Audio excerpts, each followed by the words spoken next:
Hello friends, welcome to our channel Shweta study point. Friends, कैसे हैं आप सभी। आशा करती हूँ कि आप सभी बहुत ही अच्छे होंगे। फ्रेंड्स, आज का हमारा टॉपिक है ऑब्जेक्टिव टाइप क्वेश्चंस। आज के हमारे इस वीडियो में हम एमए सेकेंड ईयर के 4th सेमेस्टर के paper number 3 gender and society के कुछ बहुत ही इम्पोर्टेंट ऑब्जेक्टिव क्वेश्चंस के विषय में जानेंगे। फ्रेंड्स, इससे पहले कि मैं वीडियो में आगे बढ़ूँ, मैं आप सभी से रिक्वेस्ट करना चाहती हूँ कि अगर आप मेरे चैनल पर नए हैं और आपने अभी तक मेरे चैनल को सब्सक्राइब नहीं किया है तो प्लीज़ पहले चैनल को सब्सक्राइब कर दीजिए और साथ ही साथ बेल आइकन को प्रेस कर दीजिएगा, जिससे कि आपको मेरी लेटेस्ट वीडियो की अपडेट मिल सके। तो फ्रेंड्स, चलिए ज़्यादा देर न करते हुए बढ़ते हैं वीडियो की ओर और जानते हैं उन ऑब्जेक्टिव टाइप क्वेश्चंस के विषय में। हमारा पहला प्रश्न यह है कि नेशनल ऑर्गेनाइजेशन ऑफ वीमेन नामक संस्था की स्थापना किसने और किस सन में की थी। तो इसका सही उत्तर होगा बेट्टी फ्राइडन सन 1966 में।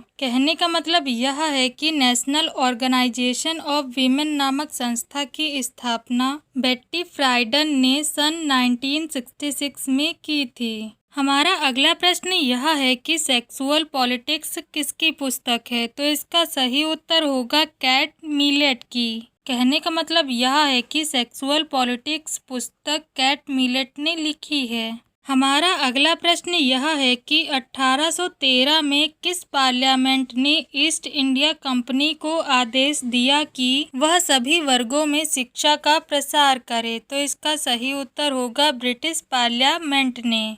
कहने का मतलब यह है कि 1813 में ब्रिटिश पार्लियामेंट ने ईस्ट इंडिया कंपनी को आदेश दिया कि वह सभी वर्गों में शिक्षा का प्रसार करे।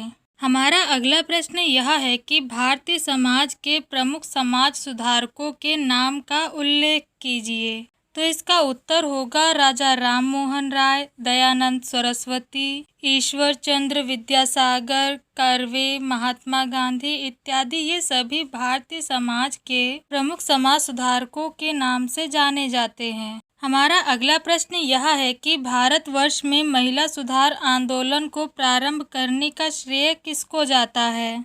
तो इसका सही उत्तर होगा राजा राम मोहन राय को। कहने का मतलब यह है कि भारतवर्ष में महिला सुधार आंदोलन को प्रारंभ करने का श्रेय राजा राम मोहन राय को जाता है। हमारा अगला प्रश्न यह है कि ब्रह्म समाज की स्थापना कब हुई और किसके द्वारा की गई थी। तो इसका सही उत्तर होगा सन 1828 में रमा राम मोहन राय द्वारा। कहने का मतलब यह है कि ब्रह्म समाज की स्थापना सन 1828 में रमा राम मोहन राय द्वारा की गई थी। हमारा अगला प्रश्न यह है कि 1829 में कौन सा प्रसिद्ध कानून बना था। तो इसका सही उत्तर होगा सती प्रथा निरोधक अधिनियम। कहने का मतलब यह है कि सन 1829 में सती प्रथा निरोधक अधिनियम कानून बना था। हमारा अगला प्रश्न यह है कि आर्य समाज की स्थापना कब हुई और किसके द्वारा की गई।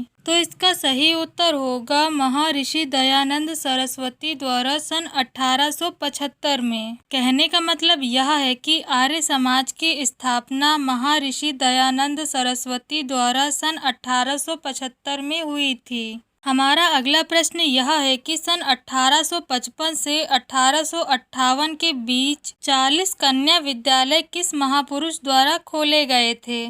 तो इसका उत्तर होगा ईश्वर चंद्र विद्यासागर द्वारा। कहने का मतलब यह है कि सन 1855 से लेकर 1858 के बीच 40 कन्या विद्यालय ईश्वर चंद्र विद्यासागर द्वारा खोले गए थे।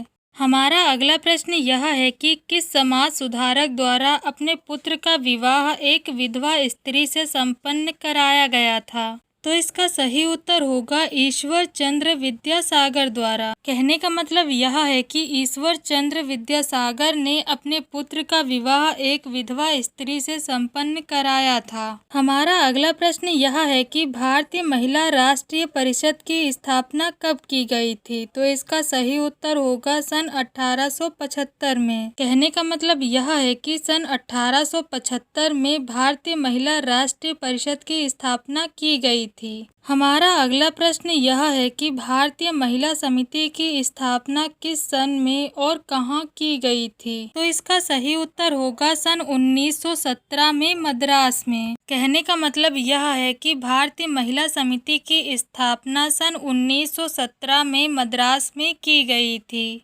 हमारा अगला प्रश्न यह है कि अखिल भारतीय महिला सम्मेलन की स्थापना कब और कहाँ की गई? तो इसका सही उत्तर होगा सन 1927 पूना में। कहने का मतलब यह है कि अखिल भारतीय महिला सम्मेलन की स्थापना सन 1927 को पूना में की गई। हमारा अगला प्रश्न यह है कि स्त्री शिक्षा के लिए लेडी इरविन कॉलेज सन 1932 में दिल्ली में किस संगठन द्वारा स्थापित किया गया था? तो इसका सही उत्तर होगा अखिल भारतीय महिला सम्मेलन द्वारा। कहने का मतलब यह है कि स्त्री शिक्षा के लिए लेडी इरविन कॉलेज सन 1932 को दिल्ली में अखिल भारतीय महिला सम्मेलन द्वारा स्थापित किया गया था। फ्रेंड्स, ये थी जानकारी समाज शास्त्र के कुछ ऑब्जेक्टिव टाइप क्वेश्चंस के विषय में। आपको मेरे द्वारा दी हुई ये जानकारी कैसी लगी हमें कमेंट बॉक्स के जरिए ज़रूर बताएं। फ्रेंड्स, आशा करती हूँ कि आपको मेरा ये वीडियो पसंद आया होगा। अगर आपको मेरा ये वीडियो पसंद आया हो तो वीडियो को लाइक और शेयर ज़रूर करें। चैनल को सब्सक्राइब करना ना भूलें और साथ ही साथ बेल आइकन को ज़रूर दबाएं, जिससे कि आपको मेरी लेटेस्ट वीडियो की अपडेट मिल सके।